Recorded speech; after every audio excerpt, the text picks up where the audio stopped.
The wind cut sharp across the Montana peaks, carrying the scent of pine and distant snow.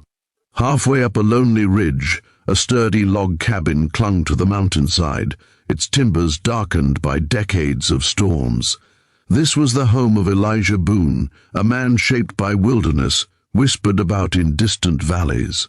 Smoke curled steadily from his stone chimney, a small signal of life in a vast, silent expanse. Elijah rose before dawn, guided by habit more than necessity, 48 years of strength tempered by hardship. His hands were thick with calluses from splitting wood and setting trap lines. Heavy wool trousers, faded flannel, and worn suspenders framed a body prepared for every challenge. He paused at the porch, listening to wind threading through the ridge, measuring the day. Snow dusted the ground despite autumn's hold, and Ranger, his patient horse, lifted its head as Elijah approached. A gloved hand ran along the animal's neck, the closest gesture to affection he allowed. Beyond the corral, wilderness stretched unbroken, dense forest, frozen creeks, steep ravines that discouraged even determined travelers. Elijah preferred it that way. Inside the cabin, order reigned. A cast-iron stove radiated warmth, shelves held tins and ammunition, and maps lay folded precisely. Above the fireplace, his rifle gleamed. A single photograph rested on the mantel, edges curled, rarely glimpsed. Memories of the past were locked away, subdued by routine. Once a month he rode down to the trading post nearly 30 miles away. Townsfolk watched with curiosity and respect as he tied Ranger outside the general store. Children peeked from behind barrels, fascinated by the tall man in a long coat and wide-brim hat. Some speculated he had been a soldier, others whispered heartbreak. Elijah never corrected them. Distance suited him fine. His grey eyes missed nothing: weather shifts, hawks overhead, subtle deer tracks. Survival demanded attention, dependence was risk he refused.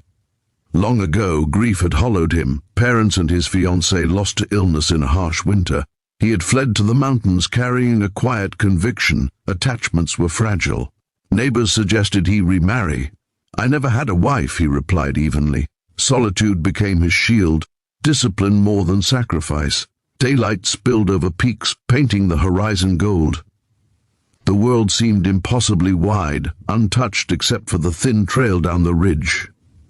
Elijah drew his coat tighter, listening only to the wind. For him, the mountains promised a predictable day, labor, silence, and control. The storm came without warning, bending treetops and darkening skies. Thunder split the air, and Elijah secured the shutters with practiced efficiency. Rain followed, cold and relentless, turning the dirt path to mud. Nights like this explained why few dared the ridge. Inside, the stove glowed bright. Elijah hung his duster, poured coffee, and prepared for a night with only the hiss of rain. Ranger shifted below, and Elijah checked the latch once more. Then a faint, irregular sound reached him, 3 hesitant knocks, barely audible between thunderclaps. He froze. Travelers would not climb this high in such weather. Lantern in hand, he approached the door. The storm lunged inside when he opened it. 2 women stood drenched, shivering beneath heavy cloaks. Their faces were pale, hair plastered to cheeks. The elder straightened, posture refined despite exhaustion, hinting at past social order. Fine stitching showed beneath mud and tears. The younger clutched a leather satchel tightly, gloves worn, boots caked with dirt. Lightning framed their fragile silhouettes. The older spoke, voice trembling. "Sir, we were told a decent man lives on this ridge. We mean no trouble, only shelter until the storm passes." Elijah studied them carefully, trusting few had kept him alive, yet turning them away felt close to death. "I never had a wife," he said slowly. The younger's eyes shimmered, but she remained silent. Thunder rolled closer. The decision had been made deeper than caution. "Storm like this kills quicker than loneliness," he muttered, stepping aside. Relief softened their expressions as they entered. Water pooled beneath their boots. He guided them near the stove and handed thick blankets, averting his gaze to grant dignity. They introduced themselves, Margaret Hale, composed and calm, and Clara Whitmore, youth shadowed by grief. Their story emerged in fragments: husbands lost in accidents, wages withheld, housing reclaimed, winter closing in. They had followed rumors of a solitary, honorable mountain man. Elijah listened in silence, firelight reflecting in steady grey eyes. Outside, the storm raged. Inside, a subtle shift began. He set another log on the fire, sparks rising, and realized the quiet he guarded had been broken. Morning arrived softly, sunlight spilling through frost-laced windows, puddles frozen outside. Clara moved between table and fire, damp hair braided, ruined travel clothes replaced by prairie skirts Margaret had mended. Elijah removed his hat, unsure how to behave, greeted by polite nods and nervous smiles. Margaret sat near the window, sewing his torn flannel shirt, steady hands illuminated by sun. The cabin, once austere, now carried refinement. Smoke and warmth mingled with the scent of bread warming on the stove. Conversation began cautiously, travelers testing uncertain ice. Margaret spoke of eastern towns, Clara of long train journeys, landscapes blurring past. Elijah listened, memories stirring, laughter, shared meals, life deliberately buried. The widows insisted on earning their keep until passes cleared. Margaret mended clothes, Clara reorganized the pantry. Surfaces scrubbed, stale smoke chased out. Elijah noticed changes without comment. Each step eased him. Later, outside, he split logs while Clara gathered kindling. Wearing tailored jackets Margaret had altered. Her determination showed despite cold. Elijah taught her wood stacking. Patience felt natural.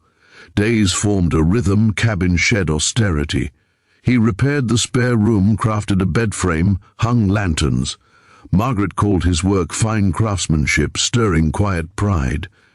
One evening, Clara recalled a humorous memory. Elijah laughed, startled by the sound.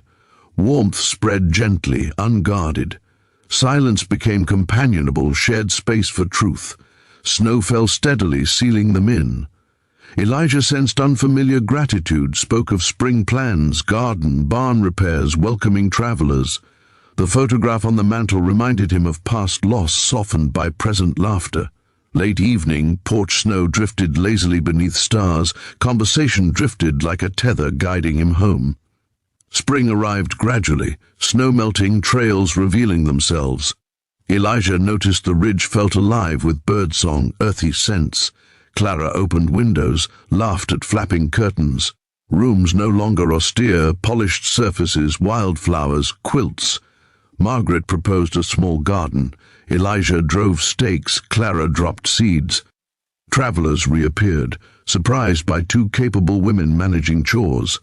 Elijah introduced them proudly. He hummed while repairing a fence, a low, tuneless murmur, small signs of rediscovered contentment. Ranger lingered, aware of the softened quiet. Sunsets spilled amber light across ridges. Margaret spoke of endurance and happiness after hardship. Elijah listened, admitted solitude had been fear-masking strength. Twilight deepened, lanterns glowed. Elijah realized the cabin had become more than refuge, separate stories braided into one thread. Weeks later, green shoots emerged. Clara celebrated each sprout, Margaret noted dates. Elijah watched, struck by hope's natural growth. The photograph remained on the mantel, memories present but not defining. Laughter honored survival beyond loss. Winter gave way to warmth, snow retreating. The mountain hermit no longer lived alone. Family had arrived quietly, asking for shelter but offering belonging. Elijah Boone finally closed the door on loneliness, embracing trust beneath the western sky.